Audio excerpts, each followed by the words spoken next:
did. But this is pretty much an open meeting. A couple of ground rules, only one person at a time talking. We're not taking minutes, and as much as we're going to update this PowerPoint when it's done for the points that we make. So this way, it'll be a document that everyone can access and have as time goes on, and to just move forward. This is the start of our budgeting. This is why we want to actually do this. We did this last year.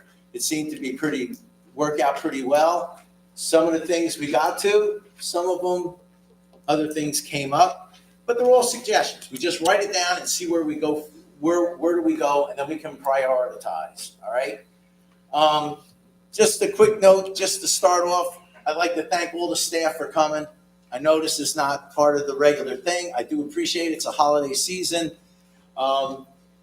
If you know the answer, speak up. If not, that's okay too. We're here to help you guys understand what we're up against and where we're trying to get to. You know, one of the challenges that we have, right, when we start the budget is no one likes to pay taxes, especially me. But we do, and we have to do it. But some of the issues that we're having right now is where do we get the money from, and what do we spend it on? You know, so it's a two-way street, and some of the things that we're facing right now are very difficult, and they're out of our control. And one of the main things that we have right now is, of all things, health insurance. Despite the fact that we changed the health insurance to make it less expensive for the employees and everything else, the state, 36%. It's up 70% in, I think, the last 4 years. Is that right, Carolyn? It's 70 or 80, something like that. Yeah, thereabouts. That's a lot of money. That's a lot of money to pick up. Family coverage, 53, I think, 53,000 this year. That's what they're looking for. And that's ridiculous.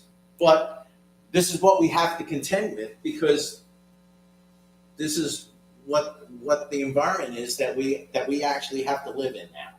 So when we start talking about strengths, weaknesses, opportunities, and threats, you know, some of the threats are health insurance, and some of these state dictates are very expensive. And this isn't picking on the state and all the rest of that. It's just a fact of life.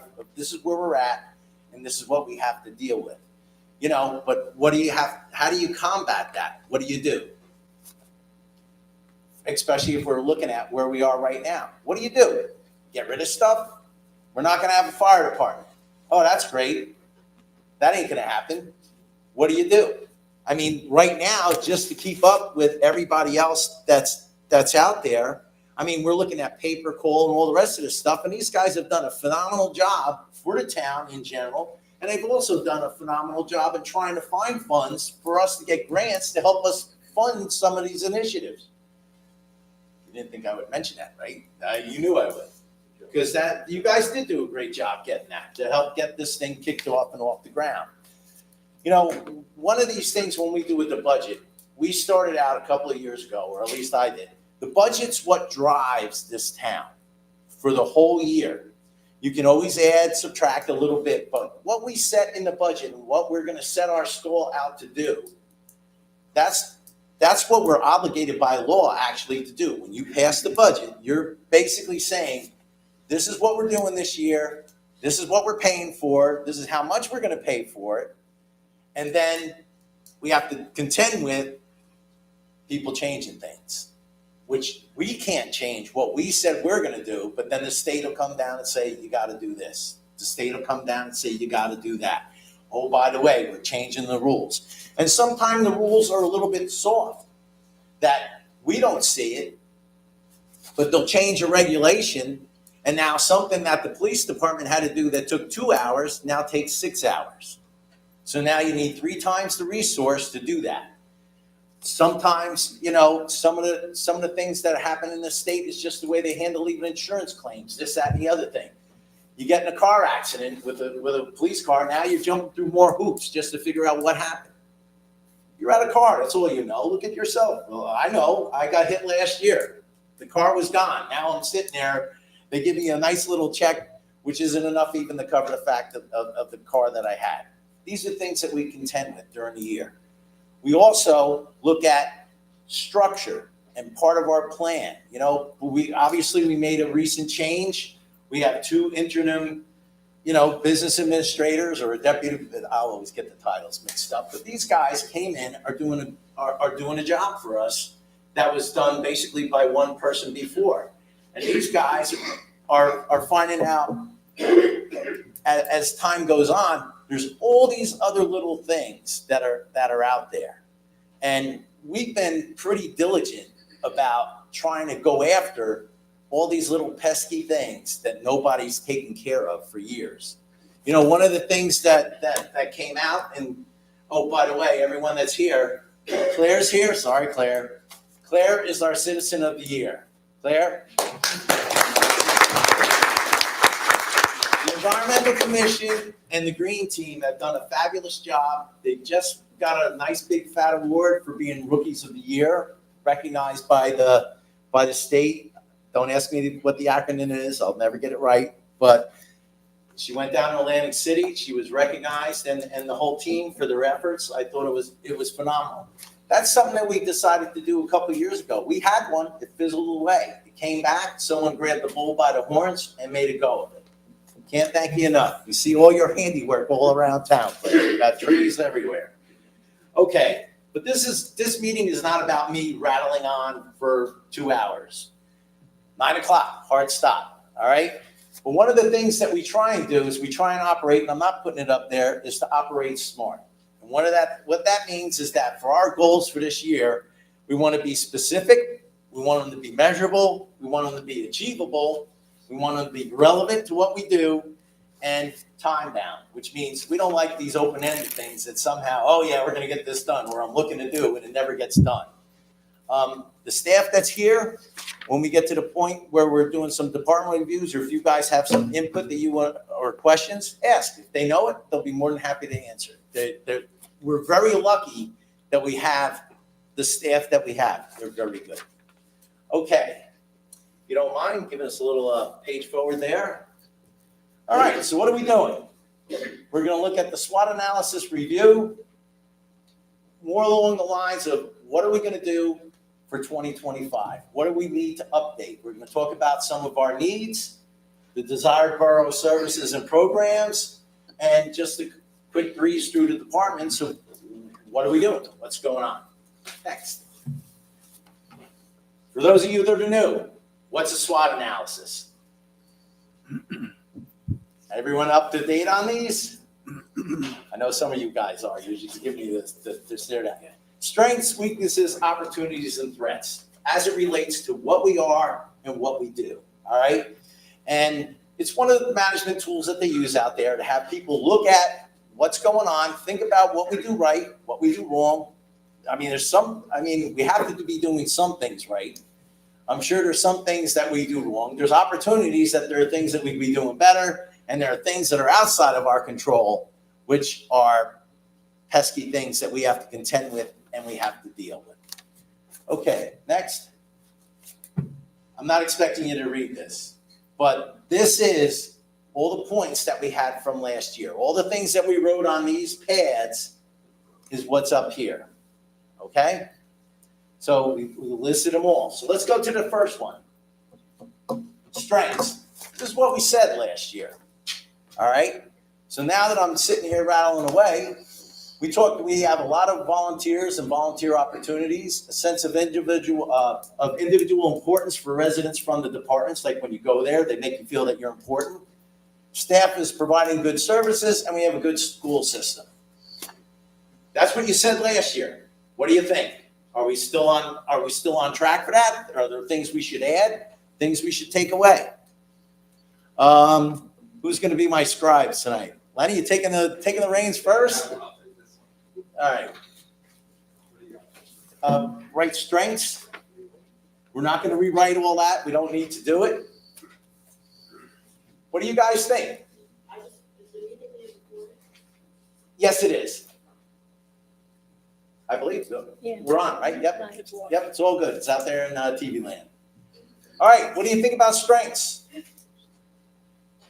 Are we good? Are there things we're doing better than we were even last year? Are we doing worse? I mean, from our end, everyone likes to complain about taxes. We had a 2.5% tax increase. It's going to be tough to do that 2 years in a row. I'll be the first one to warn you about that. But that took a lot of work. It took a lot of soul searching and things going down. Jeremiah, you're sitting there. I'm going to put you on the spot. What do you think? What can we add? Are we doing right? We doing wrong? I think we all know we need help with our volunteers, and it's kind of where we are with that. I'll reach out, but I'm very, as long as our employees are happy and everyone is having that sense of individual importance, I've asked them, but I hear good things from our department. So from the community side, this side, you can hear. Well, are we handling things that the community thinks that we should be handling? Are we late in picking up trees? Or are we having issues with garbage, recycling, this, that, whatever, or the police? I think every issue we have, Chris and Lenny have tackled it with thing for DPW. I think Bruce is gonna be amazing taking care of everything else. Congratulations, Bruce, by the way, right? You got volunteered. But no, I mean, I think we're doing good. I know you're opening your ears. This wasn't this meeting. This wasn't here. 6 years I've been here. This is the second year we've done this. So to bring everybody together to discuss this is a very strong sign of saying, what can we do for you? All right, there'll be a little something extra in your envelope when you get home tonight. No, but anyway, what about everybody else? Come on, where are we at? Christine? I think we have a lot of volunteers. I think now the community comes out and helps whenever we reach out. You know, we have great communications with the school and the people in town, and we try to, fill up whatever we can with our volunteers. Well, I think it's selective volunteerism. I think we have it in certain areas. In certain areas, we're kind of lagging a little bit. I know, Claire, you've done all right. Barbara, I know you must have half the kids in school in a headlock to get them to volunteer, but you got them. How are we making out? We've picked up how many this year? Picked up 4. But time will tell. Of course. Actually, it's a start. It's a good start. It's more than other years, traditionally. I think with the Safer Grant and some more, things that we can try and throw at it, put things out there again, brochures, flyers, getting back into the schools. I think time's gonna tell. It's a hard question. Okay. There's a lot wrapped in it that doesn't necessarily have to do with us. Volunteerism just isn't a strong thing anymore. And it's very hard to try and go after that and attack that, but that's why we went for that grant particularly. All right, well, we've done a volunteer fair the last couple of years. Do you guys think that reaps us benefits? Yes, no? Barb? Well, since I ran it, I really felt that it was highly successful for the things that I wanted to happen.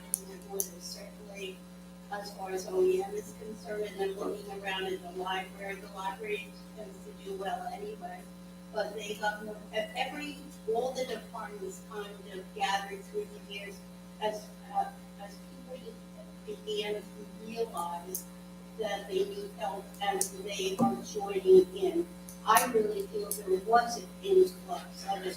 And whether you have 4 or you have 2, especially in the fire department, that's more than you had before, and it's because more is being spoken of, and people are selling themselves, and they're getting out there and pushing what has to be done. The need is now out there. Well, for the people that are here, do we do it again? We go for 3? What do you think? Volunteer fair. We have another one? I think it should be different, quite frankly. I'm not exactly sure what it should be, but I think it should look a little different. I know for me, I have not thought about it because it hadn't been discussed. But I'm not sure it should look the same. I'm just unsure. Okay, anyone else want to weigh in on that? Yes, no? Yeah, Mayor, I walked in, I know Barbara works around the clock on that thing, and a lot of people showed up, but the fire department didn't get a single member from it. I know Owen did, but fire didn't get anything. I don't think it attracted the crowd for the fire department. All right, so we need to review the volunteer fair. I think it's a great idea. Well, I mean, maybe we have to revamp it. Let's see what we can do to come up with. Maybe we'll, That's a weakness. That- well, it's actually a modification of a strength. However you want to put it. Put it as a weakness. Let it rip. Who's the weakness person up there? I can't read from the back here. All right. Okay. What else? We talked about volunteers. What else? What else are we doing that's a strength? Are we doing anything else right? The celebration that you have been concentrating on with regard to all the volunteers. That was one of my gripes at the beginning when I first met. It's not that I first met Hannah in a month, but that was one of the first things I griped about, that there wasn't enough recognition. So like volunteer recognition? Volunteers. And as far as I'm concerned, it has grown exponentially and continues to grow. People are recognized on every level.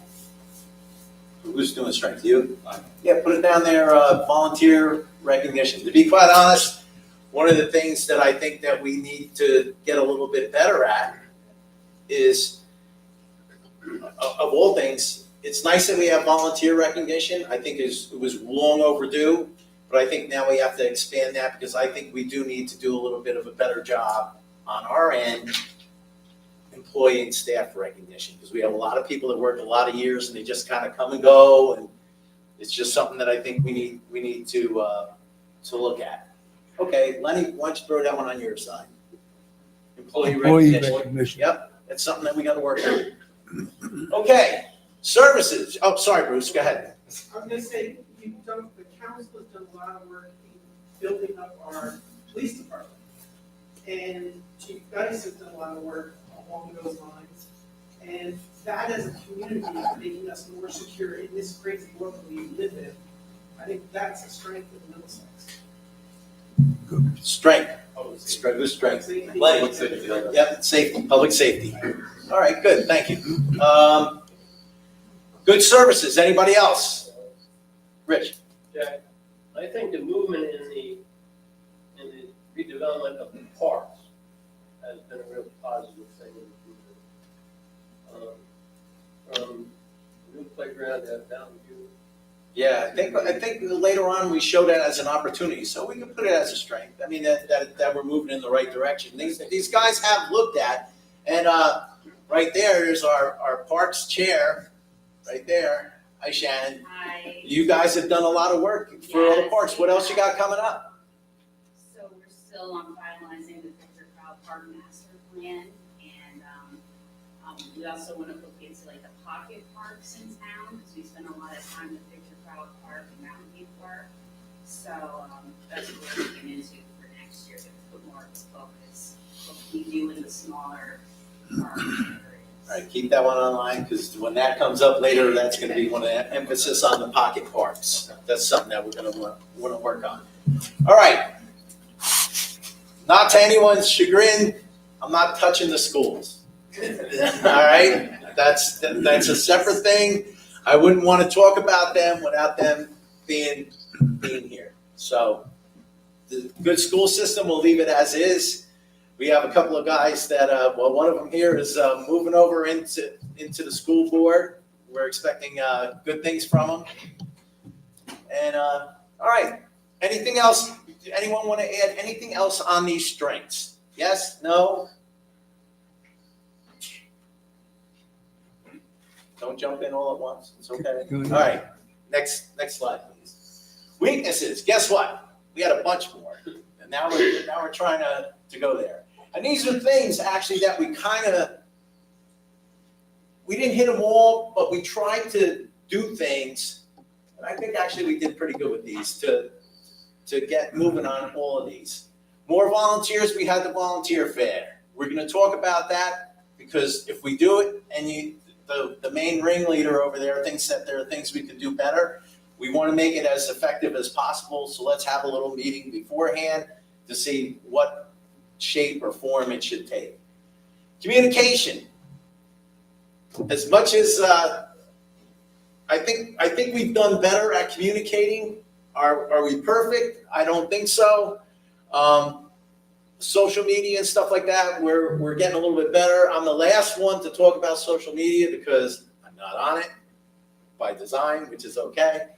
But as far as communication, I like to think that these meetings have always been fairly open. People can come here, let a rip on whatever they might not get the answer they want to hear, but we're here to listen. Shared services more. That's something we are looking at. All right, because there's a couple of opportunities that are out there that they're not where they need to be yet, but they're definitely things that we're looking at, and that's in terms of working with either Janellen, Greenbrook, also working with Bound Brook in terms of the rescue squad. I know, Chief, you've been working on a couple of things with shared services. I mean, are we far down the road? No, but we've opened up lines of communication to try and keep these things moving along. Lack of county and state support. Well, with Nancy Muniz and Michelle Massacutis not in the picture anymore, I think that's going to be a tough go to have that improved for us. But we've had a lot of promises, so hopefully, and we're going to try and, we're an underserved community by their definition. So let's hope that we can get some resources out of it. I can't sit here and go with the big hammer and say they don't do anything for us, this and the other thing. They have approved us for, we did get the streetscape grant. That was $1 million. We're working on another one. The fire department did good getting the grant there. It was a better part of $400,000. And you've gotten a couple of other ones in there, smaller. And we've worked with Bruno and Associates, which is our grant writer. They've been pretty active in getting things out there for us. Code enforcement and property maintenance. Well, gee whiz, look who's here. By the way, those that don't know him, this is Matthew. He's our code enforcer. He's been full-time with us since September.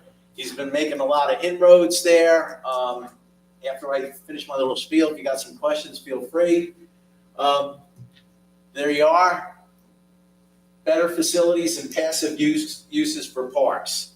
There's a lot of stuff going on. If we could ever get I think we have public service finally at the point where we can actually move the bathrooms and put them in. Oh, yeah. That would be a step in the right direction. The lake, we actually made some progress on the lake this year. We've had the ability to,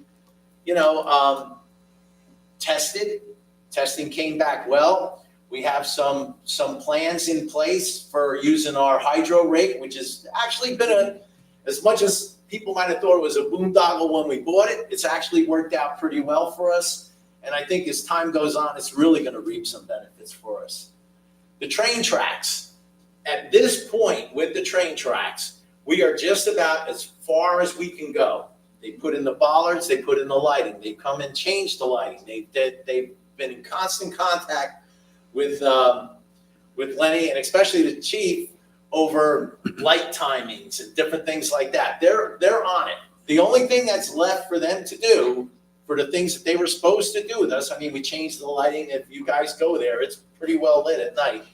The only thing that's left, according to them, is to raise the train tracks, which is a 25-year, $500 million project, which means not in our lifetime. But, knock on wood, outside of a couple of knuckleheads that don't know where to turn. And as a matter of fact, even regarding that, what we found out, or not we, but the police department found out, is that part of it was the tracking for the GPS for one of the services. I forget which one.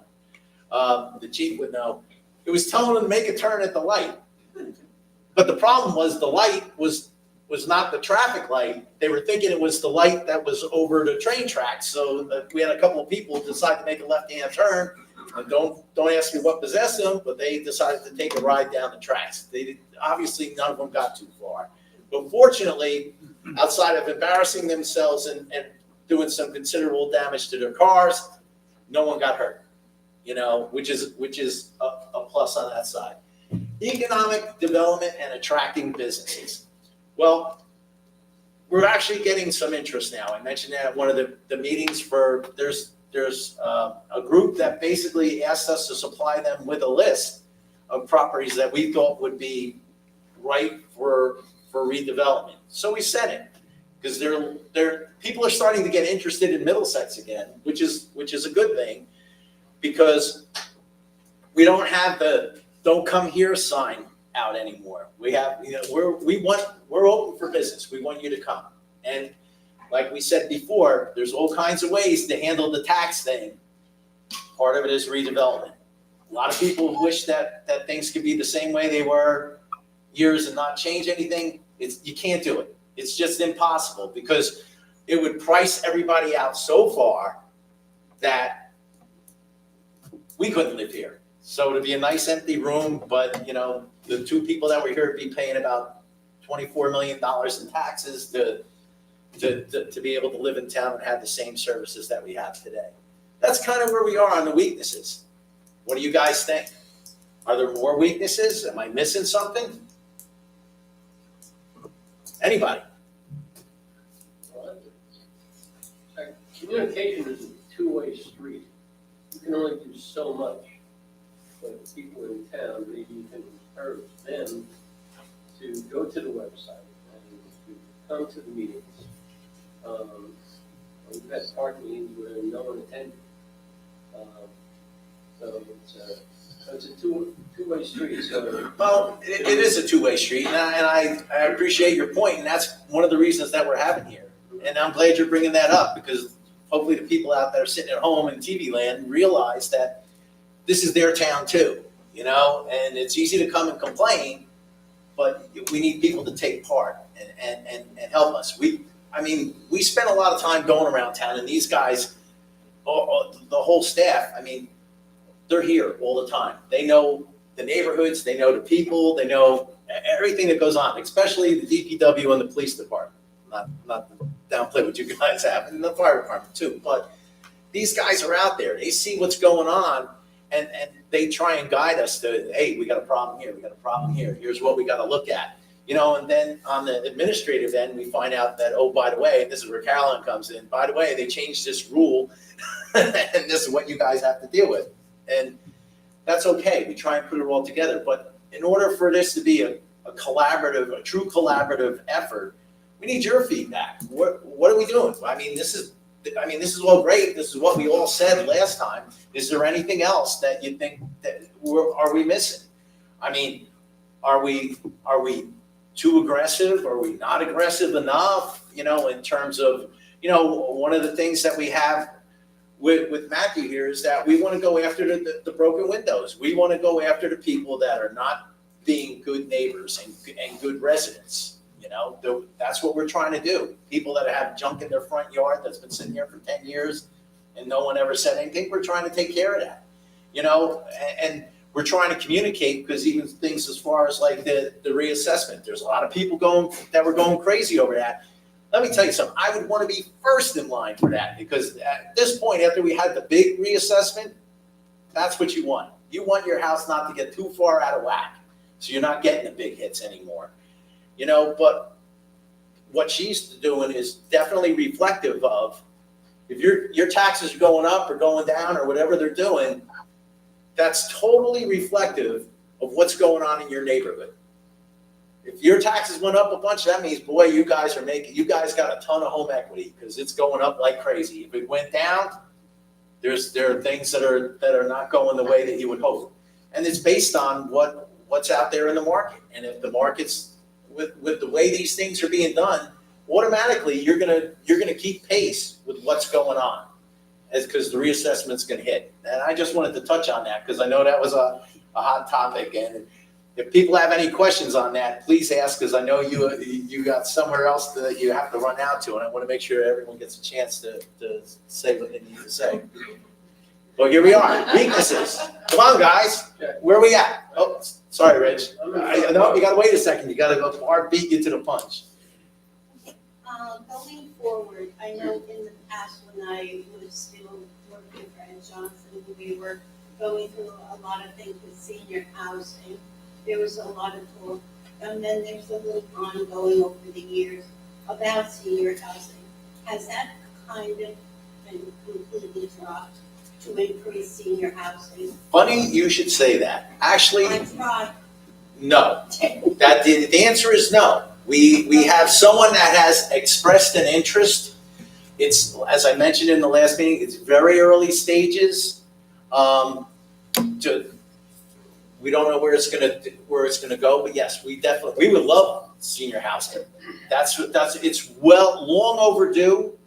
My understanding is that for the senior housing that we have, it's a 4-year wait. It's too long, but as a town, we can't go into Middlesex Borough and buy these things, but however, what we can do is that put the word out there, like, this is what we're looking for. I mean, this is where we love to go. I mean, this is just me. I was hoping that somewhere along the line, somewhere right around here near us, we could have put up another building. Didn't get to that. See that? You're making my voice go. All right, what other weaknesses do we have? Well, Jack, I think you can take the train tracks off of the weaknesses, because I think that has been corrected and probably as best as can be done. The work on the lake, with the positive testing, as well as the plan moving ahead, I think that weakness has been corrected. The county thing, given all the money that they're putting into that facility down by Middlesex County College, I would like to see some more money from the county coming here. I mean, that would be something that we should really, really look into. We have to see the lay of the land after the first of the year. We had a good relationship with Nancy Muniz and Michelle Massacutis. We're gonna have to, reach across the aisle, which we have no problem doing, to see what we can do. As far as the train tracks, yeah, I don't think there's much we can do with that. I mean, you guys agree? I mean, we've kind of rode that out as far as we could go at this point. Code enforcement is not a weakness anymore. Yes, I agree. It's a strength. Code enforcement? Yes. All right, code enforcement. Lenny, just make little notes for yourself. Code enforcement will come off.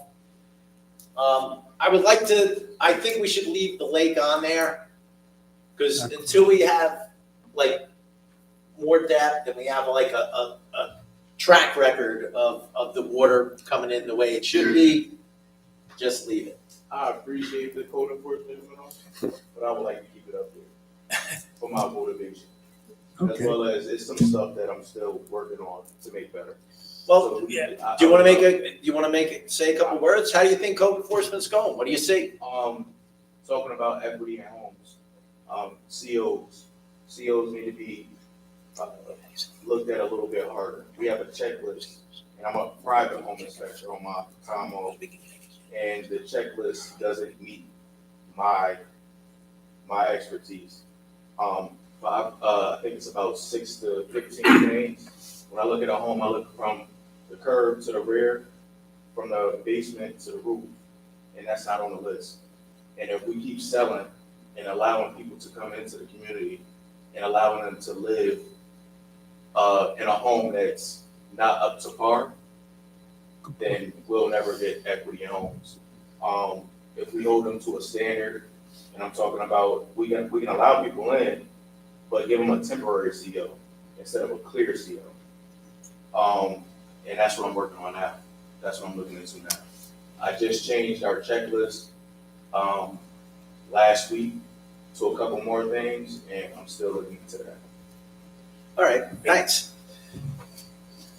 Any questions? Anyone want to add anything? More on the weaknesses? Nothing? Oh, yes, sir. I'm just gonna comment on the economic development point. I agree with the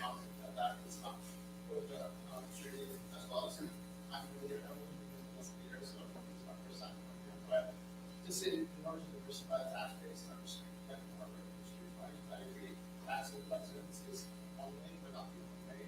For Sam, I would like to see it higher on the person who it is truly expensive. That's no particular order, just so you know.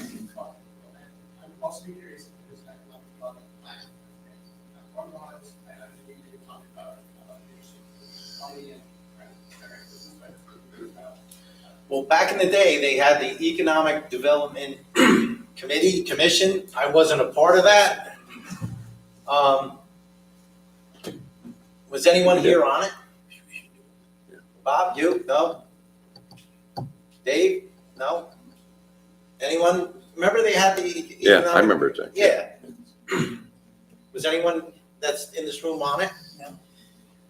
I'll have to do some research. Maybe it's something that we need to bring back. We'll put it, just mark that out as a note of something. It's a note, not a weakness. Well, it's basically a sub-part of economic development, really. These are gonna be some notes when they're done, huh? Wait to see the roadmap that's gonna do. Okay. Anybody else on weaknesses? Yes? I was gonna say, in regards to communication, are we doing any kind of outreach towards the younger people in terms of high school people for volunteers?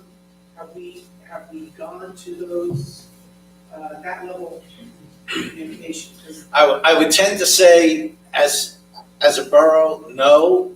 As far as the OEM, I know Barbara, you've reached out for him. She's probably been our main conduit of trying to solicit volunteers. And We have like formal volunteer program for teens in the summertime. We usually get about 65 every summer at the library.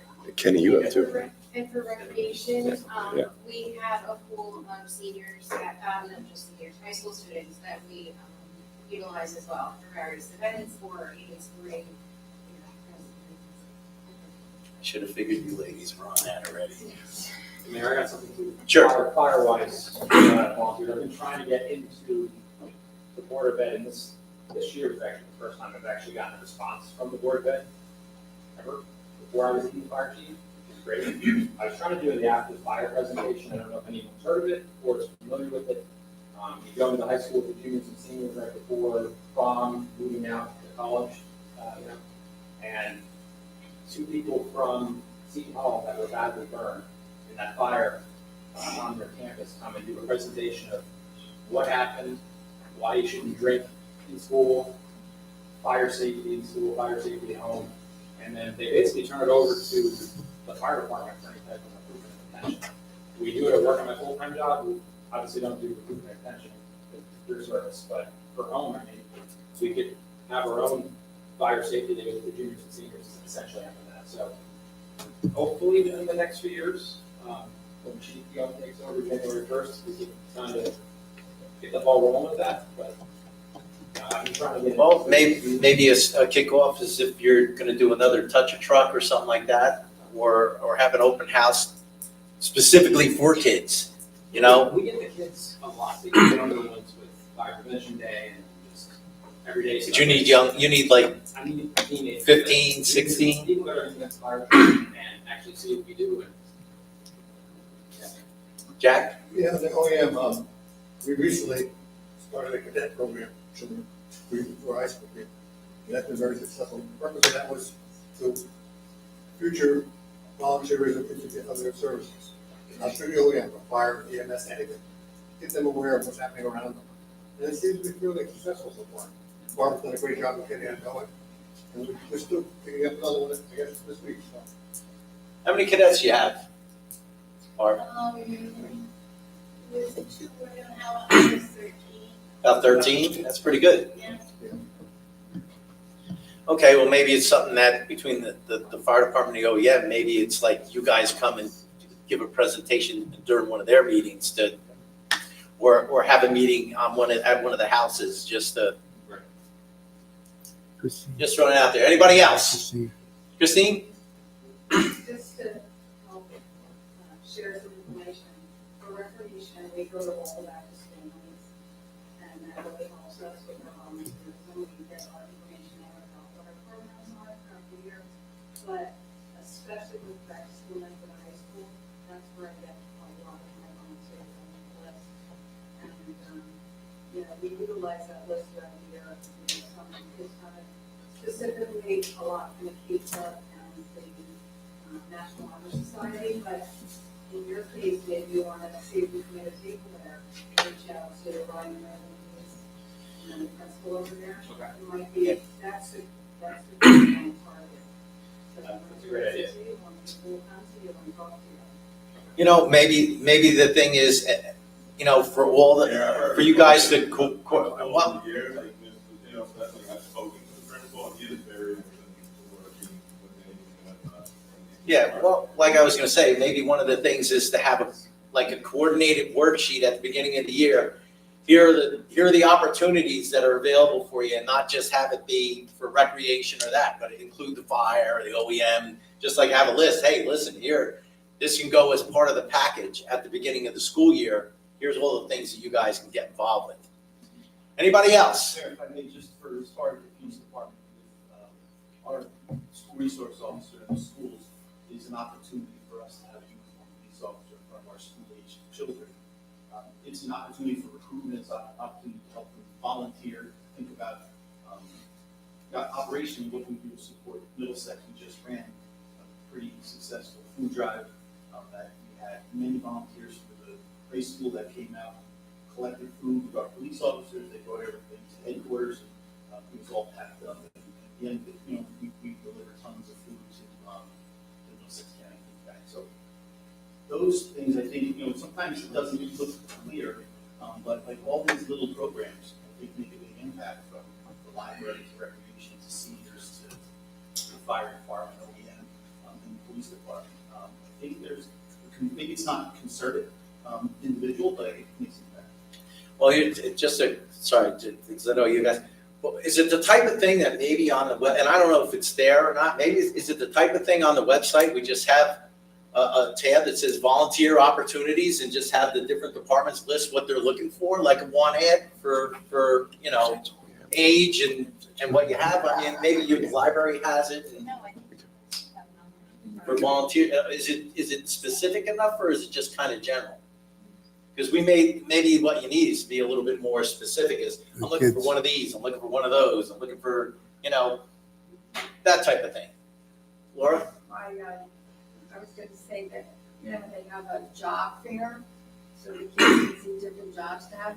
Maybe they're kind of a fair for volunteers or, you know, so kids to learn about fire or police or whatever. Like maybe a teen volunteer fair? Yeah. Maybe, could be. You know, like- I mean, that's part of the volunteer thing that we're talking about, because, you know, no offense, but people don't want me to be a volunteer anymore. I'm getting too old, you know, so that we need the young guys.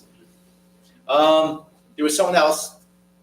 I would say, as a parent of 3 kids in a private school, I get very little indication of stuff that's going on right now, like putting the effort in to find out what's going on.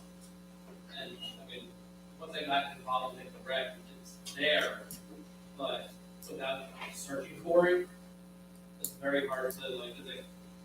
So where would you expect to find it though, if you're not getting it out of schools? I'm not putting you on the spot. I'm just trying to ask. It's just like you said, on private school, there's no like I know for a fact that the Board of Ed pays to kids us since we go out of town, out of district. They have our address because we get a stipend. So there's ways that they can communicate the opportunities for us. You know, at first it was very hard to find out when they sign up for, like, say, rec soccer or baseball or like things like that. So once you find it, you're in the system. Right. Well, maybe it's Then I get those emails, which is great, but it's getting into the system. right. Well, maybe it's the type of thing where, you know, and Jeremiah, maybe when you get over it, maybe it's the type of thing where, you know, the school system, as much as we're going to hand a flyer to try and hand out to all the kids that are in our own schools, maybe they have something that they can say, hey, listen, if we're sending 50 kids to Immaculata or wherever, or Immaculate Conception, maybe they send the flyers over there and have them go, you know, try and communicate that way. I mean, you know. Talking about our recreation part? The car rec, not necessarily You can send an email blast saying, hey, this is what's going on in the town, or, you know what I mean? Yeah, so we don't comment, I'm sorry to interrupt. No, we just don't get that communication, we go to, Holy Savior in South Plainfield. Like, we don't get either side of like, because we're like that ugly stepchild, you know what I mean? Like, we're just there, so like, it's our choice to go there, but I want to get my kids involved in like Middlesex. Okay. They're involved with it, because we took the effort of finding out where to get started, you know what I mean? So since our new administrators have taken over, it's been addressing that form of communication, so I agree with you, it has been an issue. I think we have done good hearing and tackling it. It's very good for, I think, for you all to hear it directly from the crowd and not just another colleague of yours. But that's a lot, I hear that a lot about recreation issues and stuff. And it's like, I think we need to support, but they do the best they can. It's like a 2.5 person. Who's doing a it? great job. He's doing it. But it's like, it's a Who's lot. trying? What are the systems? This spring, We got the old email blast, right? You talked about, yeah. All right. Email blast out. All right, well, we gotta kind of shuttle this along a little bit, but anyway, as far as the weakness on the communication, basically what we should just write there is, just put a little note,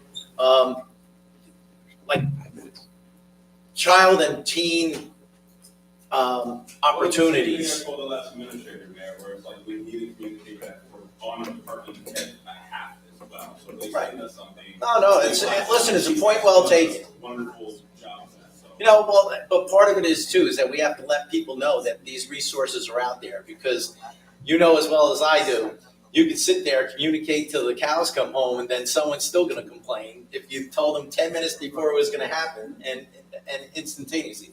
Okay, anything else on weaknesses? So because we gotta move on. Okay, next one. Opportunities. Some of these are like carryovers from what we talked before. The parts and their utilization. One of the things that Shannon mentioned before, we're looking at all the pocket parts now. So it's not just the two main ones. We want to get everything going for all these other ones. It's not that easy, you know, because some of the things that people need to find out. Dave, I can send that to you. All right. But, you know, some of the things that you find out is that when you have the park equipment, you just can't take it out and stick it in somewhere else. It's a whole rigmarole. It's actually more expensive than buying the other stuff. It's a state thing, but it is what it is. Ratables and redevelopment, yeah, we're working on trying to get people involved and interested in Middlesex. Look for ways to attract the younger generation. Obviously, it's still an opportunity and it's still a weakness. That's what we're talking about. More green infrastructure. That is stuff that we have to work on. I mean, we've changed certain things, you know, much to Claire's chagrin, we pushed back a little bit on, but we are interested in keeping these things going and trying to do better. I mean, we had the thing at the last meeting where they talked about, you know, the state came in and just knocked down a bunch of trees. Not the best. We weren't happy about it, but unfortunately, their communication with us isn't that good either. So we're going to try and work on that because, you know, we were a little blindsided by that. Frankly, it's not our job to cut trees down. They did it on us. But, you know, as far as the green infrastructure, Raritan Avenue, I'm hoping you've seen some work over there. They're going to do things. They have a bunch of trees over there, I know for sure. I know the landscape over there is going to change once they finally get around to burning up or knocking down that house that's there. I think that's basically waiting on. You guys done with it now? Oh, yeah, we're done with it. We ordered it up, it's just on the state. Okay, so now it's just a matter of them, the state taking it down, and then basically that whole patch from one end to the other is empty, and we have to follow the state guidelines. But I think there's certain things that we could do in terms of adding trees, maybe a nature walk, maybe a butterfly farm or something like that in there. I don't know. I'm not an arborist, so I'd be the last one to talk to about that, because if you could tell I have a black thumb, and you know I have to go through 20 plants at my house to get one to grow. So we'll have to stick with the experts on that. Skate park or pump track? It's an interesting thought. That was one of our residents that came up with that last year. I think it was basically more along the lines of, we want to get different things for the kids to do. I think if you go to the park and see some of the new stuff that they put up, especially down at Mountain View, it's awesome. It's not a skate park. It's not a pump track. I'm not going to say that we're not going to do it, but I just have to tell you at this point, with everything else that's going on, it's probably pretty far down the list, to be honest. But, we're here to listen. Film industry moving to New Jersey. It is moving to New Jersey. We're actually getting to the point where we have a film committee. They actually went down to Atlantic City. They are film ready trained, I believe. Is that correct? Yep. So they're going to be working on building up our portfolio to try and interest people into wanting to do a movie here. Hopefully that turns into it's an opportunity. How big of an opportunity directly for the borough? Probably not so much, but in terms of activity around the town and bringing people in that would deal with either the residents or businesses or whatever, there's opportunity. To be clear, man, this is $1 billion that's coming to this day in Jersey. So when movies come here, when they come in, they bring everything. So it boosts the entirety of everything. Your personal home they can use, they won't give you your address, you won't know where they are. You can link your businesses, wherever you have, people have the opportunity to partake in it. You can make money if they're interested in it, and they can look at it from the click of anywhere in the world. So if there's somebody from any other film industry in any other state, they jump into this catalog, they get to look around Middlesex, most data that you can put into the metadata that you can put into a picture, like Victor Crown Park or whatever, Borough Hall, you can rent out Borough Hall, take pictures of this place, and you do the same thing. They'll probably turn something into this, like the Red Wedding from Game of Thrones. You won't even know what they want to use it for. So they'll use it. So it's like, Only you would say that at a public meeting, Jeremy. Only you. And that's why we're pursuing it. well, just thinking. Okay. All right, newsletter for the community. We do put out the newsletter 4 times a year. That goes along with communication. I mean, we try and get what we can get in there. It's out there. I mean, that's basically what we have done. Opportunities. What do you think we're missing? Anne-Marie.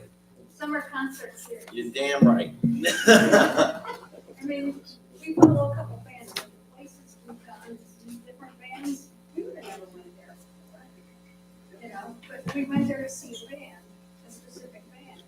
So we found new places. It is something that we're looking at. It's something that is near and dear to my heart. So Yeah, that's we'll see. awesome. We just got to figure out a way to make it all work. All right. Anybody else?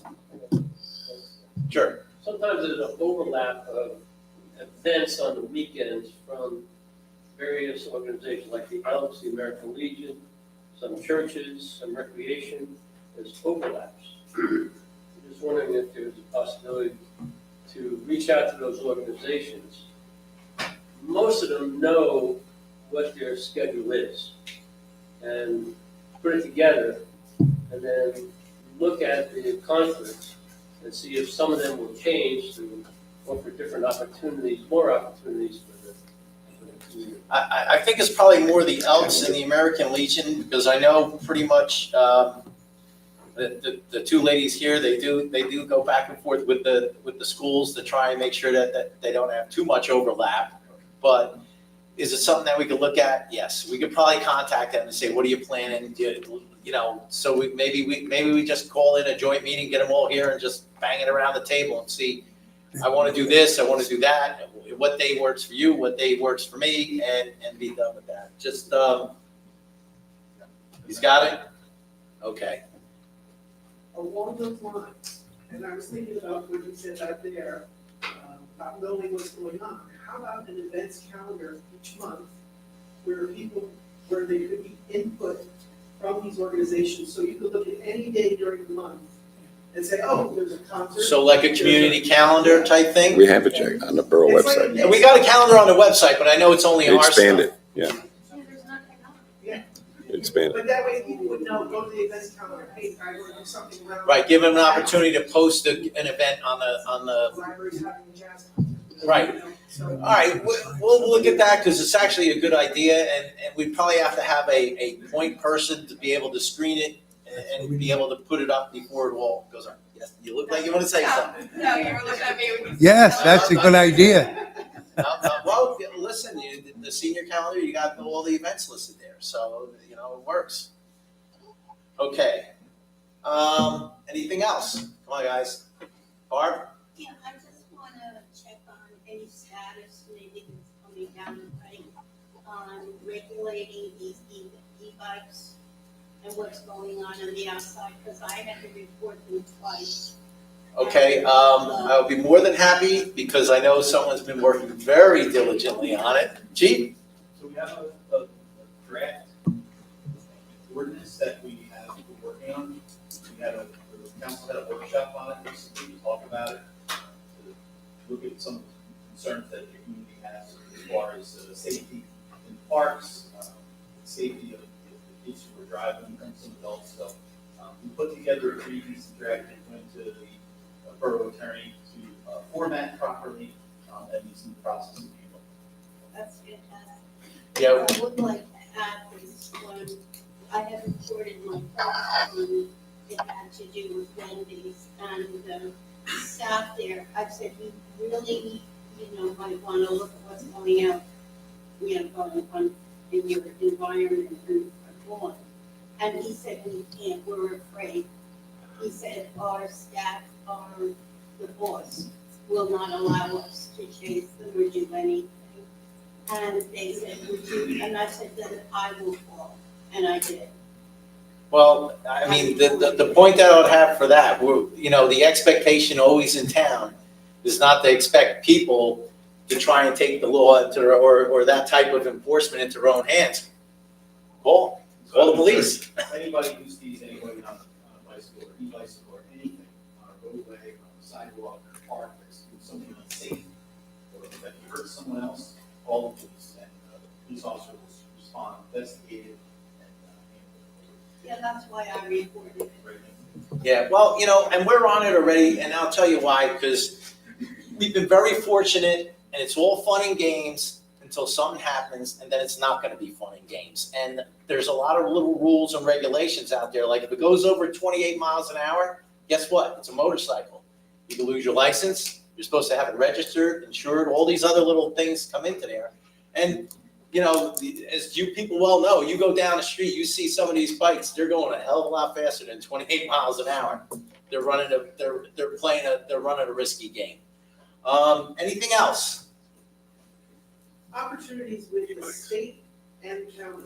So either for things that are coming down, so maybe more communication on those levels. I know we have a good situation with the county, but we need to make sure we develop that, because there's funds in the county that we put into the county that need to get that down. Well, Or communicate or liaison type of thing. Well, we're always on the hunt for opportunities. We just are. And I mean, that's the whole thing with the Victor Crowell Park. You got to spend money to make money, because if you don't have a plan, you're going nowhere. So you had to invest money to get a plan, so we can go after grants to get more things back. I mean, and just we're lucky in terms of time and like these grants come up. I can't tell you how many we get and how many we applied for, but I know we apply for a lot more than we get, and a lot of times they get cut back, or they just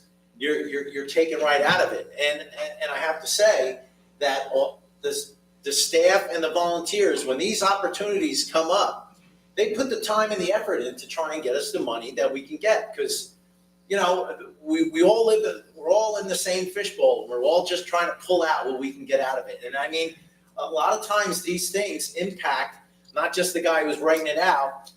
Carolyn gets sucked into it. How much money have you spent on this, that, and every other thing? And what have you done? And and a lot of these are basically people orientated, which means that it affects the rec department, it affects the library, and what are you doing? The fire department, the police department, and all these people have to get involved in order for you to get these things into them to be able to hopefully get a positive result.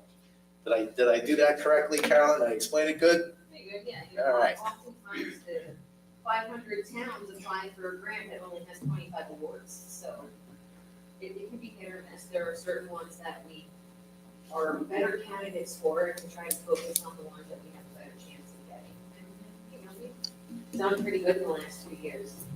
The coworkers and our grant writer were very diligent about them, but they come with a lot of time and effort, so we try to prioritize.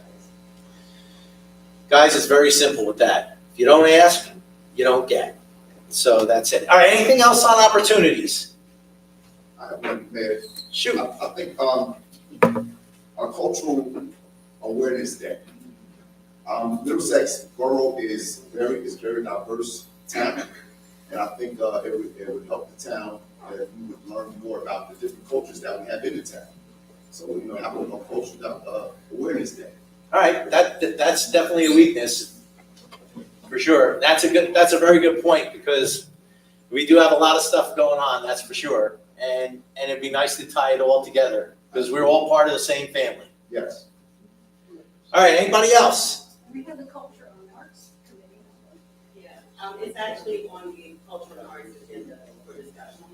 Awesome. Nice. Is it? It is, I'm on it. So see that gentleman over there, you might have a recruit. She know me well. Oh, there you go, okay. All right, anything else on opportunities? All right, let's move on. Threats, here we go. All right, flooding and environmental issues. We all know that this area floods. We all know that part of the threats that go on, and we talked about volunteerism, but the flooding is a very big issue in town. We have a lot of stuff that goes on with that, and there's a lot of pieces and a lot of parts. It's the Army Corps of Engineers. It's the Army Corps of Engineers. Who else? It was the Middlesex County Flood Commission. That was another one. These two guys go back and forth. Sometimes they find one thing, then the other guy's got to hold it up, and then it goes back and forth. I mean, they'll drive you nuts. They drive him nuts. I know that. But There's a lot of organizations involved when it comes to the flood issues we have. Greenwood Flood Commission, DEP, and Army Corps. So there's just a lot of communication that comes down to trying to fix the problem. But the main thing that we have found out is that you got to stay on them. So we don't let that slide. You're always, what are you doing about this? And that's not necessarily just related to flooding. This also is with some of our broken windows things and some of the players that we have in town that are, that may have environmental issues in their plants or whatever. And we're trying to stay on top of it, but you have to go through these groups, because that's how you get things done. Otherwise, you're going nowhere fast. And it's interesting, just as a side note, on some of the other things that go on in this town, we've had meetings with DEP, we've had meetings with the Greenbrook Flood Commission. We've also, we've talked to the hazmat people, we've talked to the county. For some of these issues that are out there that you're not really aware of, you're saying this thing just popped up. Some of these things have been going on for years, and there's a lot more back work that's been going on that I'm finding out about. It's like, man, we're way further down the road for some of these things than I thought we were. So it's good to know that we have the relationships, but now that we've had a few changes, they do know that we're being very active at staying on top of some of these things, because we want action. At the end of the day, they're telling us the flood wall 12 years, if we're lucky.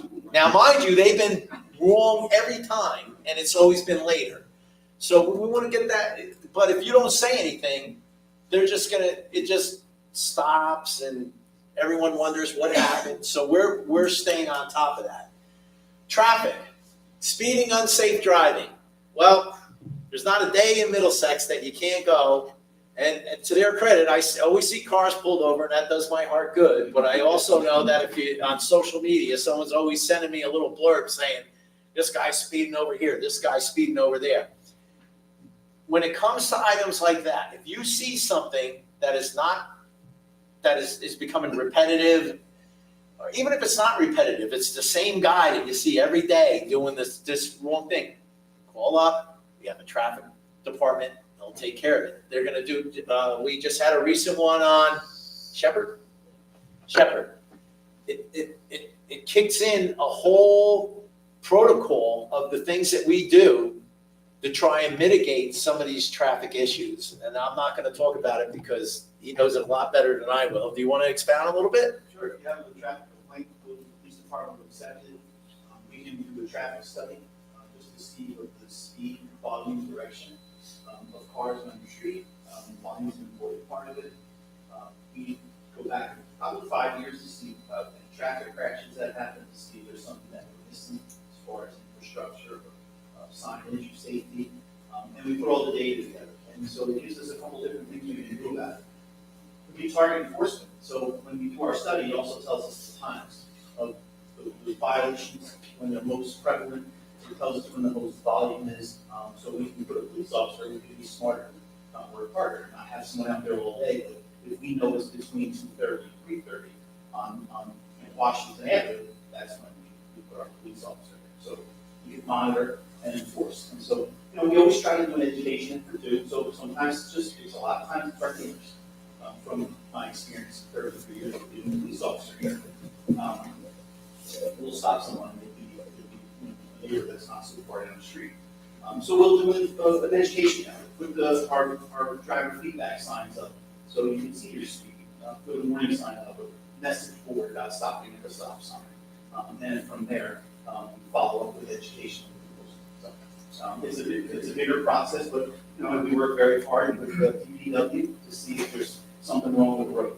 If we can put more signage in, safety mechanisms in place, traffic calming items, and then we'll implement it. It's a little bit more than just calling and saying we're just going to put things on. But we do want you to call, so if there's problems, we want to hear it.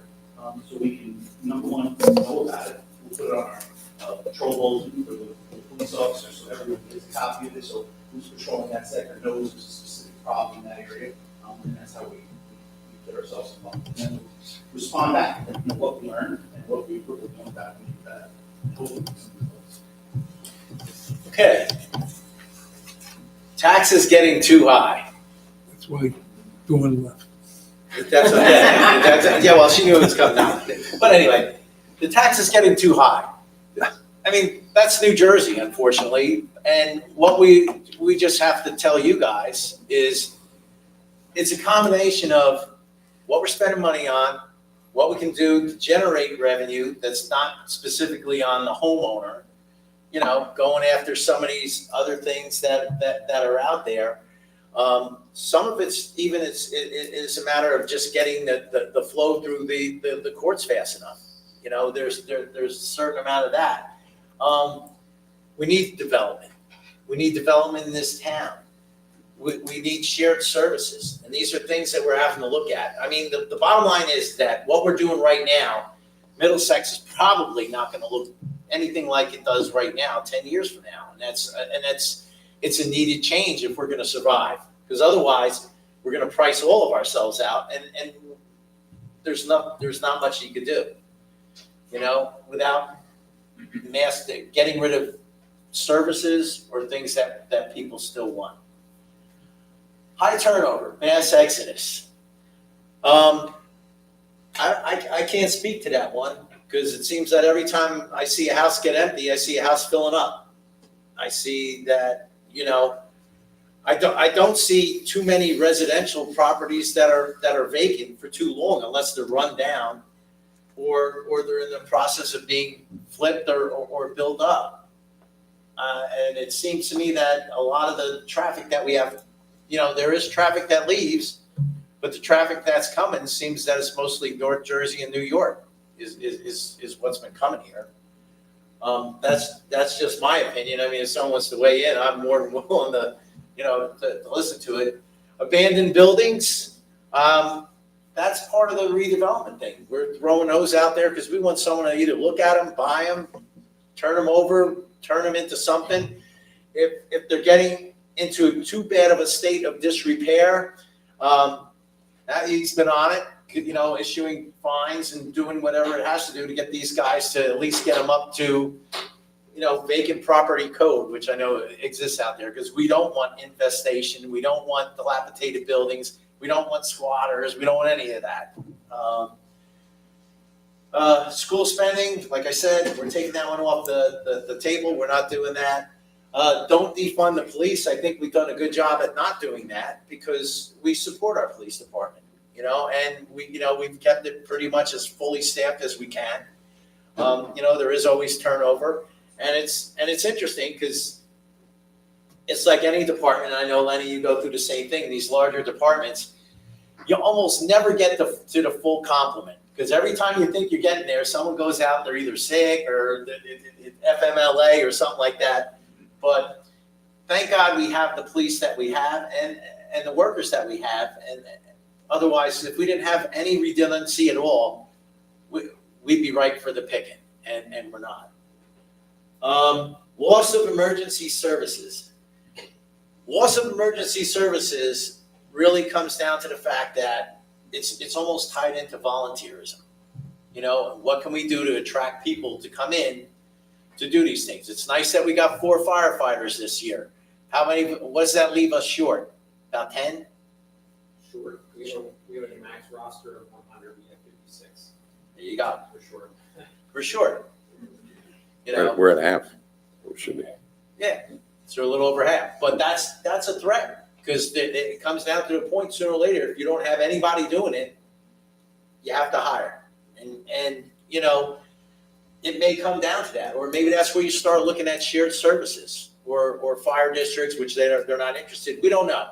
The answer is not there. But what I think we have done is that we've taken some of the steps that are necessary to try and turn the tide. And it'll remain to be seen. And I'd like to sit there and say, oh, this is me and all that. It's not. It's these guys over here. And they work hard at it every day. And we appreciate the effort that you put in. And that's why we talk about these volunteer fairs and stuff like that. What can we do to help you get further along in the full complement? Can I just add something there? Sure. I want to go off on a tangent. Chief Gum goes, I can't, especially if I'm getting a microphone. That's right. We got a gavel up here. We'll fix it. The reason we asked for the response type a couple of years ago, even before I was chief, is to try to get people to join, because no one wants to do their job for free. And it is a job now. We're running over 500 calls a year in this little town, and more are actually emergencies. So between that, the short staffing, just more mutual aid fires, everything. Fire district would work. The state is moving away from fire district. Yeah, we don't have to talk about that, right? Because we're not even talking, but I'm just saying in general, we have to look at stuff. That's why we're doing we're looking at the paper call and Right. the LoSAP. That's why we want to take care of our own, because even shared services, everyone around us is volunteer. Everyone's in the same state. So taxing another town isn't going to do anything other than tax that system. So we need to take care of Middlesex. So that was the start of it. Okay. It's fair. And the part you came in late because we already went through that. We talked about that early. And, how it was a good thing that you guys put all that work into getting that grant. I think that was awesome. Okay. Noise causing quality of life issues. Well, we've had a couple of bad actors that are over there on Bakeland. I think we've taken some steps to get them where we need them to be. There's still more things that are going on with that. I'd like to say it's done and dusted. It is not. But I know that we spent a lot of time and a lot of resource on that, this past year. But I have to tell people, and I'm going to say the same thing I said to when I had a couple of residents that were quick to complain about it. If you hear it, make a complaint. Now, what that means is that you call the police go down there, but if the police are there and they don't hear anything, they can't write a ticket, they can't write a summons, they're not going to do anything. Somebody has to, the physical person has to sit there and say, make a complaint, unless they're making a big racket while the police officer just so happens to be there, which 90 times out of 100 has not been happening. Is that a fair assessment? Sure. We also put the DEP number, 1877 DEP. We had a big meeting with the DEP and other enforcement authorities for these kind of things. citizens of Middlesex County, the state of New Jersey. It's important if you hear something or see something that's a smell problem or a noise problem, that you report it to 1-877-1-8. It's on the borough website. If you need to refer to it. It helps us as individual people make the report. I will tell you that I've instructed our police officers, if they do respond to something like that and they witness it and see it, to make an individual report, because I think the law enforcement officer, they hold that report in a higher regard. So together we can do a lot more with this. So I urge you, if you see it or hear it or smell it and it's a concern, to report it as such to them, report it to our department, our police department, and the police officer will come and investigate and you can make that report, or at least document. Have there been a lot of, what's the effort around addressing the smell and the air quality in that section? What? I know we had a lot of conversations about the noise when they were at council meetings as well, but also the air quality. Right now, the DEP is on it. They have, they've been doing inspections and they're going back through some of the records as, I'm not gonna go into too much detail, but I can tell you, I know that there was someone over there that did get a fine, and actually, I forget it's like an NOV, like a notice of violation, that they have to remediate something, and they depending on where it was, they got a fine for it. It's an ongoing process with that, you know, but a lot of these plants that are there are already under a watchful eye of the DEP, and they have reporting requirements that they are required to do with respect to emissions, with respect to reporting requirements as far as if they have scrubbers or this or that they work, that they're supposed to monitor them, they're supposed to inspect them, and things like that. That's where they're at. So yeah, they are being looked at. As a matter of fact, what winds up happening, because we did have a couple of issues over there, that we went over there and we called these different, we called the number that the chief gave out, and the county came, the DEP came, hazmat came. They all went in there, and it just starts a whole process, because now they all start looking, why are these people complaining? And then they come back and then they start looking. It's not like the actors over there have nothing, because they do. They have permits. They're supposed to comply with the permits, and then they start inspecting to make sure that they're doing what they're supposed to be doing. If they find something that's out of line, they're gonna fine it, And I can tell you that the fine that I saw was pretty de minimis, the one that I saw, because I know from my own, I work for a site that's part of a RECRA site over in Roselle, and the fine that they received it was like pretty much they missed a reporting, so they got to fix it and get it right. It's not like you're running without having a scrubber at all. They didn't. They were doing something immensely hazardous. They did not do that. So let's keep this moving along. Threats. What are we missing? Anybody? Did we skip over anything that we need to put on there? I'd like to add air quality, because, well, not just what you said, but the loss of trees to clean the air. We lost so many trees in this town, but I think that might be an issue going forward. If you don't mind me asking, how do you measure that? How do you measure that now versus what's coming going forward? Is there a way to do that? Okay, yeah, just look. I mean, I wouldn't know, because we don't have a baseline, so we don't even know where we're at. But it's really a good point. Thank you. Anybody else? Threats? Rich? I give up to answer this, but I think that high taxes are directly related to school spending. It's a big part of it.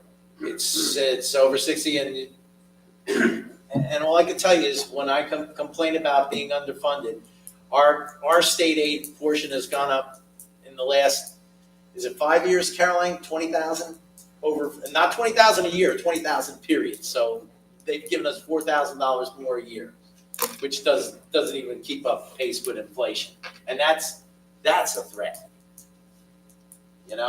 Yeah. Put that on there. That's actually a good one. Either or, doesn't matter. Who's the weakness? Weakness. Weakness, so you're a threat, sorry. But anyway. It's tax. I No, it wasn't high taxes. It was, no, it was a lack of governmental funding. State funding. Yeah, flat state aid, that's a threat. It's gotta start going up. All right, anybody else on the threats? Because we got a long way, yeah, oh. No, I've been waiting for you, go ahead. Go ahead. That's it. Aging properties, I mean, we have quite, I mean, this is sort of goes back to school. A lot of older elementary schools have been getting hit with floods, or libraries have flooded a ton of times. I think a lot of aging properties, a lot of properties. Aging municipal properties? Yes, I mean, and there's, I guess, the school ones aren't owned by you guys, but I know if one of them were to go down, they'd be running money. I think, and this, I mean, town hall's starting to get a little older, I just looking for the future. It's gotta come eventually. We're aware of that. I mean, we do look at that, but you know, it's like a lot of things we have to do baby steps. I mean, we're trying to maintain our facilities as best as we can. I mean, some of the things that you do, you never see. You know, when you're replacing HVAC units, no one sees it. You replace a roof, no one sees it. You know, when you do it I did one on my house. I spent a fortune. It didn't get me anywhere other than where I was before. It's just one of the ways. Okay, anything else on threats before we move on? Okay, next slide, please. All right, let's talk about, we've had these poor souls sitting here for a while here. Let's do some departmental review, all right? Basically what we talked about last time for the police, more police presence during the school drop-off and pickup hours, and police officer trading cards were two things that were kind of brought up. I can tell you one thing, from my standpoint, nobody collects trading cards anymore, so that would be way down on my list. But, you know, as far as the police presence, what do you think? What do you got to say? Honestly, with trading cards, my kids love trading cards. Really? And then, I did as a kid. I think we were in town somewhere, and the police officer gave us like a slushy, and my kids thought it was the greatest thing ever. It's just that the bond with the police officer, knowing that they're a good person. Well, we've done tchotchkes for sure. That, my kids, they're great at that. They love trading cards and things like that.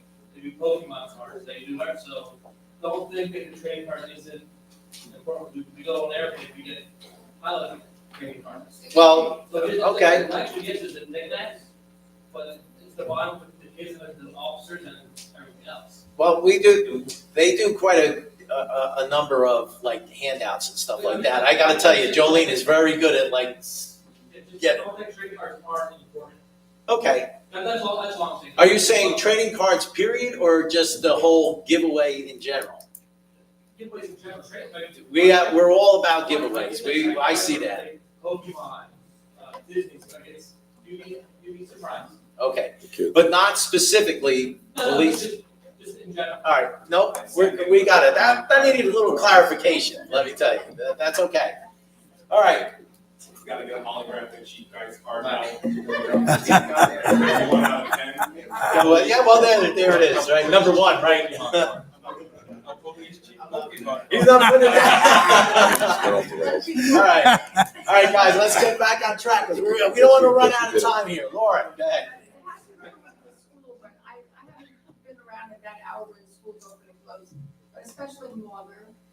Can there be some kind of a system that they go in one way and come out another because cars are in and out all over? Aren't they supposed to do that already? So, you know, I'm just thinking off the top of my head that they have to go, it might be hard for them to go out all the way to Harris Avenue to get out, you know, come in those roads and go out. There's a terrible traffic there. Just too far. There is a plan every morning, there is a drop-off and pick-up plan. Not every parent follows the plan. But we have a lot of presence in the morning. We have an operation every morning to depart the estate from school. And it includes overwatch at the schools and traffic enforcement near all schools. It's a 10-minute time frame. That's when everybody wants to drop everyone off at the same exact time. You're dropping hundreds of people off. So it's controlled. It's chaotic. I think it's the safest we can do with the set we have. But we reevaluate it every year and we try to look to make those adjustments. I think we have a pretty good plan. It's just a lot of people. But to your point, I can evaluate that and see if we can bring them further down. But I don't know if that's going to help us. But I can evaluate. Anybody else? Okay, let's move on. Fire OEM rescue. Emergency response information in real time. That's kind of an odd one because, I mean, we have the IM responding, the Nixles go out when there's an issue. As far as the traffic accidents and stuff like that, they're usually posted if there's a major problem. Updates to be sent about flooding. I mean, that's usually, once again, with the Nixle. I don't know what else we could put on there. How else to get the information out quicker? I mean, sometimes people have text change or something like that, but you know, the Nixle is basically a text. So I don't know how to get these things out a little bit faster. Anyone can sign up for Nixle. You can just look on the police department website and instructions on how to sign up, whether you want to get emails or text messages. And it's if you put weather alerts in there, and road closures, flooding information. That's if you have concerns about flooding, I would be locked into Nixle. It's a service that the borough pays for. We have a very robust platform. We have a lot of people who signed up for it, so we have to be careful too. We overuse it. Through my years of doing this, I've had people say, "You send too many out." So Yeah, you get desensitized. It's ridiculous. It's just you're telling me about things I don't need to know about. So we have to just balance that. I'm just trying to follow this section right here. Is this an assessment of what was discussed from the last meeting? Yes. And now? No, this is what we said last time. And then usually when I get that, I said, what do we want to do? What are we seeing here? Is this accurate? Do we want to add to it? Do we want to knock some things off? What do we want to do? That's what we're talking about. And so these are the recommendations and suggestions that came up. This is what people talked about last year. That's what it is. We had a place to start. And, you know, some of the things, like I said, some of the items we were able to act upon, and some of them were duplicates. I mean, you see members needed. It's right back to volunteerism. You know, communication and education for the public. We try and get people to go to Nixle. We try and get people to look on their emails. We try and, you know, some people want like real live, like updates to the website. You can't do it. That'll never happen. You know, as far as it being on TV, if they call us up, we put it on. But I mean, we're at the mercy of what the technology that we have. You know, and this is going to sound bad, but for some people, unless we're knocking on their door personally and telling them, hey, by the way, you got to go. You know, there's a flood happen. They're not going to be happy, and that's okay. But if you know. Part of what we mean about communication is a two-way street, which means we can tell you so much, but if you don't want to listen to it or you don't want to put any effort into finding out what's going on, you know, I can't help you when it comes to certain things like that. You know, if there's people that truly have issues, let us know. We'll try and do what we can. But for the most part, you know, you can call in. There's any number of ways to find out what you need to know, especially in an emergent situation. You know, I mean, if it was that critical, you could turn on the TV. You know, it'll have the emergency broadcast system. Chrissy? I love the Nixle. Especially being for the town. It's really helpful now with the I do love it. For one thing, so I think that's a strength. But on the weakness side, I would just like to see the Nixle come out, like when our pumping stations or our sewer lines are getting filled with flood waters. I would love to see a Nixle come out and encourage people to not use their facilities as much, because for those of us that are in that flooded area, it just not to use it as much, like don't do laundry right now, if it's not necessary. You know, it just hurts the people that are in that flooded area. Sometimes I've seen it, but. Is that workable, Lenny? It's not a bad idea, it's only that district that's affected, that's the problem. So Nixle was done as a whole, am I correct in that? Yeah, but you could always just, I mean, you put a traffic accident, which it would only affect one area too. So, I mean, if you just sit there and say everyone in District 4 and 5, you know. Please don't use, yeah, I could coordinate with the chief and work something out to get that district. Right. Make a note. Okay. All right, guys. The floodgate closure notification, that would go along with the Nixle stuff. Just ask Shirley. What, Shirley knows when the floodgates, okay. The middle- Shirley, you gotta let us Middlesex. know if you know something we don't know, but, Middlesex floodgate. outside of that, so anything on the fire OEM and rescue? Anything? Next page, please. DPW, Adopt a Spot program. Unfortunately, Lenny, you got stuck with adopting the whole town last year, so that made life a little bit more difficult for you. They mentioned a furniture exchange program to reduce waste and address bulk items left at the curb. I haven't seen the bulk items being too much of a problem this year. Since Is that because you've been going after it? Since Matthew, we have not had an issue. Thank you, Matthew. Thanks, Matt. That's what we need to hear. He's alleviated a lot of that concern. My only issue with the furniture exchange, Jack, just like last year, is where are we going to house some of this stuff, right? I mean, You don't have a place to put it. where do you want me to put it? Right, correct. We're not gonna leave it outside and have somebody come take a look at Well, it. as soon as it rains, it's. Correct. So that's the problem. I mean, is this things that we still want to even see up here? What else should we be talking about? I mean, Adopt a Spot? That would be a good one. Adopt a Spot, we were talking about, you know, where it, like, say, and I'm just gonna pick a name, like, say, Beyond Days, Beyond These adopted it like the little triangle by the church, and they flowered it up every year. I mean, that's sort of, That's a it's good good, but I don't know if that's necessarily a DPW type of project or program. We tried by the district, we limited to our neighborhoods, and people will understand what districts are in better, and they volunteer for their district. Well, I think there's a lot to be said to it. We just got to work out some of the logistics. We put no time into this, so that's really what it comes down to. With everything else that we're going on, I mean, it took us a lot longer to get through the lake and some of these other things than we were hoping for. But it's a viable thing. It needs. I don't think it's in the right spot, but we got to figure out the right mechanism to get it done. And we might need a civilian volunteer by the name of Jeremiah who would be more than willing to help us out. There you go. Okay. All right, guys. DPW. What do you got to say? Anything on the DPW? Are we doing things right? We're doing things wrong, or things we should be adding to it? Phenomenal. Yeah. That's a strength. We're gonna go with that. Except for the Christmas tree. We try. Listen, I mean, we do a lot for the community. Your services, I mean, I live in Hillsborough, I don't get any services. So I tell a lot of residents in this town, you guys do get a lot of services in this town. Between the garbage, my guys take a lot of pride in what they do between the parks, between the lake, between the playgrounds, you name it, to firewood for your residents. It's the little things that we try to give back to our residents. So, we couldn't have done it without. Okay.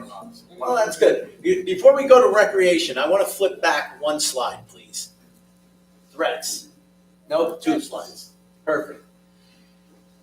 There's one I had in my mind. I wasn't sure whether we should mention it tonight or not, but I think we should. A threat for this town coming up is a 100-year-old sewer system. That's a threat. And I think we're in the early stages of looking at it and trying to figure out what do we do with it, because the problem that we have is that if it goes bad, it's going to be a big problem. Now, what do we do about it? And you like not to think about it. It's easy to kick stuff like this down the road, but what really gets you going is that when you start driving down 28, you see all these big patches where the supply lines are cracking, and these sewer lines are just as old. Now, the problem is the sewer line, the water line the water company takes care of. When that sewer goes, we pay for it. That's a problem. Now, the problem that we have, we've been doing relining and we put a bunch of money into it. But one of the issues that we have is how long is it gonna go? And that's what we're trying to find out before a major problem hits. And it's like anything else. How do you predict when your furnace is gonna go? You get to a certain age, maybe it will, maybe it won't, maybe I can go another year. The sewers are at that point. I just wanna let you know, that's a very viable threat, all right? And that's something that we gotta consider going down the road. Yes, sir. Where's the budget for that? Where's- the budget? What's the budget for that? What's the budget? The budget's part of, Carolyn, it's part of the sewers, right? All of our sewer is paid through our taxes, which is not the normal way that most towns handle it. So that is part of our discussions too. Many towns have the sewer authority. Some towns don't own their sewer systems anymore. So there are many options we need to work through, many reports we need to go through, information from some of our engineers and things like that. So it is, like the mayor said, it's definitely something that needs some of our attention, some of our focus, but there's no separate budget for the sewer. It is all paid for through taxes. Yeah. That sounds like that needs to be a high priority. Oh, it is. It is, it's, and it's not, no matter which way it goes, it's never a popular thing, because basically it's getting down to the point where you've driven a car for 500,000 miles and you gotta buy a new car. No one likes to do it, but and I'm not saying we're at that point, but it's definitely something that you just can't keep kicking on down the road. We gotta address it. Okay, back to where we were. Sorry, guys. I wanted to make sure that was mentioned at this meeting. I thought it was important. Recreation. Okay, teen involvement, internship programs, recreation programs and activities for adults. I mean, there's a lot of activities I see that are happening. Are we good enough? Do we need more? Are we missing a segment? What should we be doing? What are we looking at? I think we could always do more. I truthfully do, and I would love to do more. However, part of our struggles that we have are space issues where we can't be location. When I have line dancing going on, Girl Scouts in the rec center, it's hard. So for me, one of our focus, I would love, is a community center. So that I can have Mahjong going on at the same time as a presentation or something. So in my eyes, I'm sorry.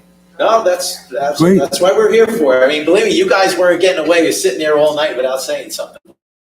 Line after with you guys right after, so no one gets away. On the recreation, guys, anything? Anne Marie. I would say, like, some of the offerings from the community school, American Sign Language, cupcake decorating, that all went away. I know your space is limited, but I mean, like all the stuff they used to offer, that's no longer. So basically try and pick up some of and that's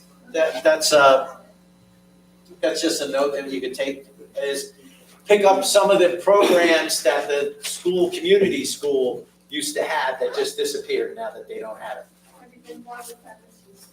Okay, yeah, I remember. Okay, anybody else? Nothing? Yes, sir.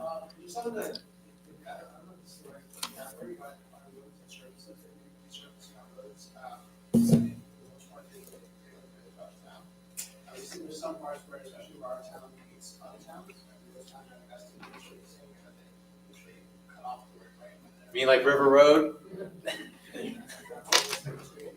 Yeah. Personally, that's where I don't like that contrast of, one town is servicing in front of the road, and then the servicing our town, business. Are you referring to River Road, South Avenue? Yeah. Seventh Street. Okay. No, it's a good point. Talk about it and also just write it down as a weakness, actually. Sherman Real Avenue. quick, just so you're aware, so the borough puts in for a DOT application every year for grant funding to resurface. We used to be able to put in for 5 streets. We used to get a ton of money to as well, and the prices of everything was through the roof. We were able to do a lot. The borough was also kicking in some money too as well. Now, the point we're at now is the price of everything is through the roof. So, we're getting roughly, my CFO's here, so she's not gonna quote me on this, $400,000 to $500,000 a year, roughly, give or take. The problem is, it sounds like a lot of money. The problem is that, 3 streets that we're picking, just like any streets, it's costing $1.8 million to do. So now you're limited to like, could only do 2, barely. So this is the problem, right? The price of everything is through the roof, and we as a borough are trying to do everything in our best power to be able to provide you guys with the space. You know, we have to concentrate on the primary and secondary roads. God forbid there's an emergency to get to your location. So that's really what we would concentrate. So just bear with me. plan in place to resurface the road, right? Of course, every year we have a plan. Yes, yes. So we're working, we're getting there. Little by little, I'm sure we will get to whatever. Yeah, one of the things that we're looking at is to try and revitalize doing them ourselves, or at least part of them He is ourselves. correct. When me and, so Councilman Encino, I started 27 years ago. Mr. Encino was in public works for 30-something years. The borough had its own road paving program. We didn't do main roads, but we did a lot of the other roads. So it's costly. So that's the downfall. We no longer do it. I'm now one of those old timers that I used to refer to them guys as the old timers, and we have a lot of new guys. So this year was kind of one of my goals to bring that back, and we did end up working with a company to allow us to use their paver to do an area by my shop to help the kids learn. Because there's only one way to learn it, and Mr. Thomas, he knows it best, because he did, is just do it, right? So that's the only way you can send somebody to school you can give them 10 books to read on how to resurface. There's only one way to do it. So they did a good job. I'm not really comfortable with them doing the new road yet, but eventually they will get it. So we're working on it. All right, anything else on recreation? We did DV up. Okay, let's go to the next. All right, construction. This basically is what we said last time. And these things are actually in play right now. I mean, they're early days because obviously it just started in September, but we do have more active code enforcement for sure. And we're looking at permit costs and basically everything that's related to the department. It's just, we need a little more time because you can't fix everything overnight. Anything anyone want to add on the construction? Yeah, I have a question. Yes, sir. Is there a redevelopment committee in the town? We talked about Well, there used to be, but we were talking about it earlier about the economic development committee. So it'd be like basically the same type of thing. Okay, I'll check it. Thank you. Okay. All right. Let's talk about Borough Hall. Let's move on. Borough Hall, basically, the temperature at Borough Hall, hopefully that's a situation that's resolved itself. We're doing all right.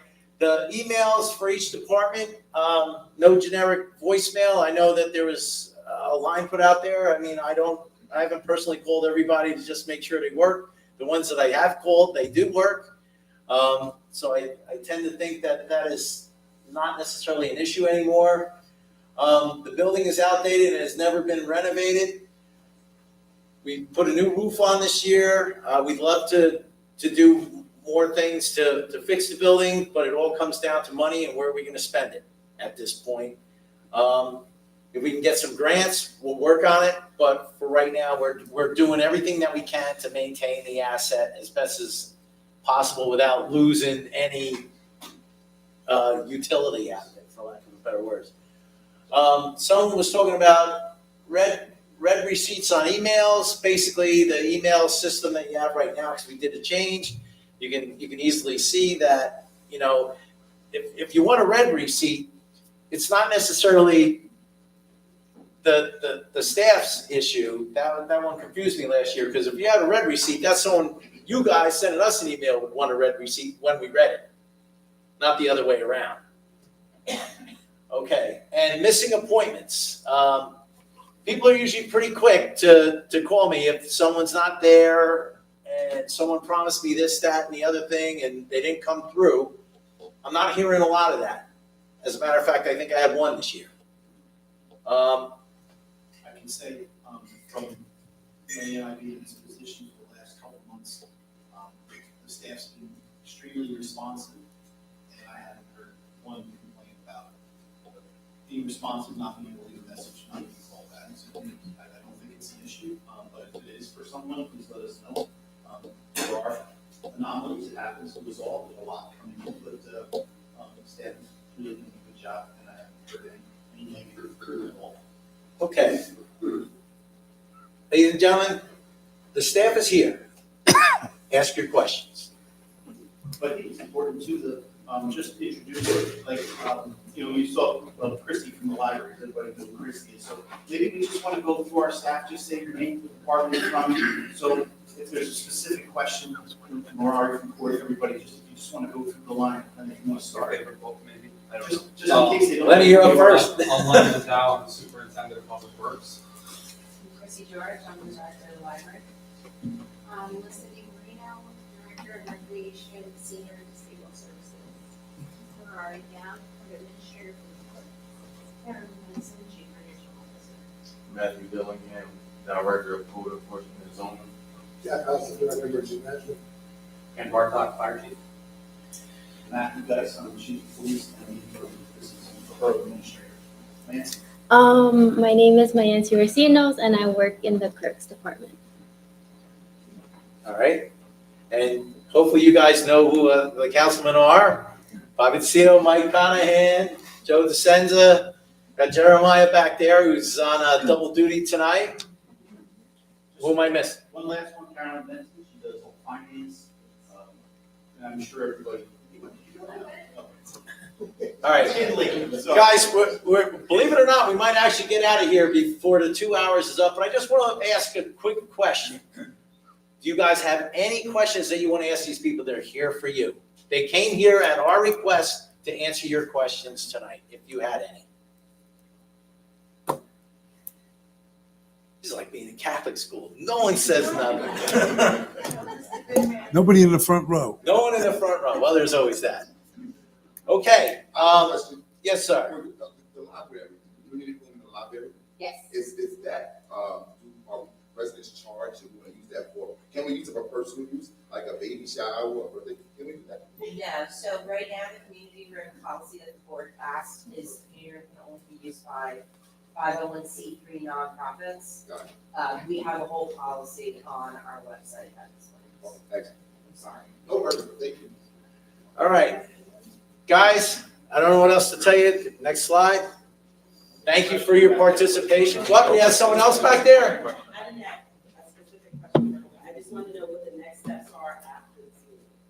The next steps is that we're gonna add our notes to the PowerPoint. We're gonna stick it online somewhere. And it's gonna be a basis for the council and the department heads to go forward as they make their budget preparations for 2026. And basically, the net end result of all of this comes out with the budget. When the budget comes out and you know what we're doing, then you know what we've listed, we have the ability to take care of and not. Yes? Sorry, I know it's being turned in. I wanted to register the opportunity for a week visit.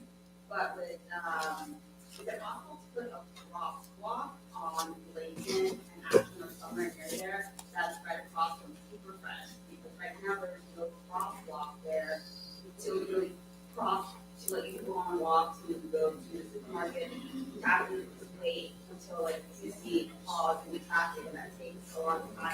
The county road? Also, public safety is concerned too. So it's possible to add some kind of crosswalk or you just want to walk to the supermarket on that street. That's a county road, right?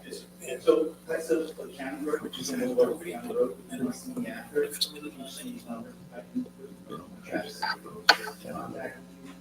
think it's good to do. Looking out for investigations and warrants it. All right, listen, I did a lot of rattling up here tonight. Before we go, I'd just like to just see if the council members want to add anything. Jeremiah? No. Wow, that was perfect. All right, Bobby? No, I'm good. I think we handled pretty much all the topics. Mike? I'm good, Mayor. I lost my voice, so I can't. And you thought you were going to get away with it, but here's Joe DeSenza. I got things to say. Number one, I want to congratulate our police, fire, OEM, DPW, library, senior services, and the borough administration. I think I'm a new guy here. I'm only here 10 months, 11 months. I'm impressed with their efforts. They're doing, in my estimation anyway, a very credible job, what they have to work with. As far as development, we found out that the old Ferris Brothers building on 28 is now going to be home for Hoffman, what's Hoffman? Construction. Equipment. The Hoffman, the people who own the company were raised on Harris Avenue. They're currently located in Newark. This would be their corporate headquarters. So very impressed, very nice people coming into town, great development. I think it's terrific. I have another idea. I'm hoping that we can do something with it. We're all talking about Route 28 in Middlesex Borough. It's what, 30 miles from Newark to Somerville? It's one lane in each direction, except Middlesex. Middlesex has 2 lanes. Which makes speeding a problem, traffic. I don't know how we go about it, but I'd like to see us petition the state to go back to 1 lane in each direction, slow down the traffic, make it a more viable alternative. And in doing that, I'd like to take the extra space that would be provided by closing those lanes and put in bicycle lanes. I think with the advent of the e-bikes, you see an awful lot of them on the roads today. I'd love to see us have a safe passage for the kids and the people that use, not only kids, there's a lot of people now that can't afford cars, can't afford the insurance, so they're using bikes to get to work. As an alternative, have maybe put in bike lanes to facilitate their use. That's all I have to say. That's it. Anybody else? I like that idea. 6 minutes ahead of time. How about that, guys? Thank you very much for coming. Wait, we got to do this the official way. Motion to adjourn. Motion. Second. All in favor? Aye. All right. Thank you, everybody. Matthew, thanks for coming. Hey, how's your Sunday? Good.